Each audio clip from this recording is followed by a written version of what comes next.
Hi, Mark Fermor here from GeoSmart. I've just written to Steve Reed, our new Secretary of State for the Environment, to raise a real long-standing problem with national risk assessments in relation to flood, particularly incorrect consideration of groundwater as local flooding. And this has led to its role in catchment flooding being missed, which is a very significant driver of flood risk in this country. Our flood smart analytics model that we developed at GeoSmart shows that groundwater actually causes more annual losses than coastal flooding. So I'm recommending the government does an urgent review.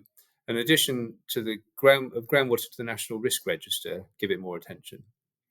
I'm also raising this issue with the property industry because many are investing in property without realising they haven't been properly briefed on flood risk. Many have obtained reports that don't include a proper quantitative risk model for groundwater and also don't quantify risk from all sources of flooding on a consistent basis. At GeoSmart, we've spent the last 10 years developing a flood risk from all sources model, flood smart analytics.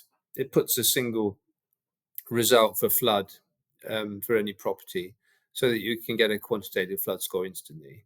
But it also provides the detailed evidence for surface water, groundwater, rivers and coastal, and how these interact at a property level. Over 400 attributes for every property feeding into the evidence base for that risk assessment. So our data gives you a full screening for flood risk, and our reports also advise what action is needed when any risk is identified. We can also review portfolios, for example, pre-acquisition due diligence, or simply give you a heads up to check if there's any problems on projects you may be working on at the moment that didn't benefit from a full risk assessment before. Please do get in touch if you'd like to learn more about flood risk to property and how we can help you to mitigate it. Thank you very much for your time.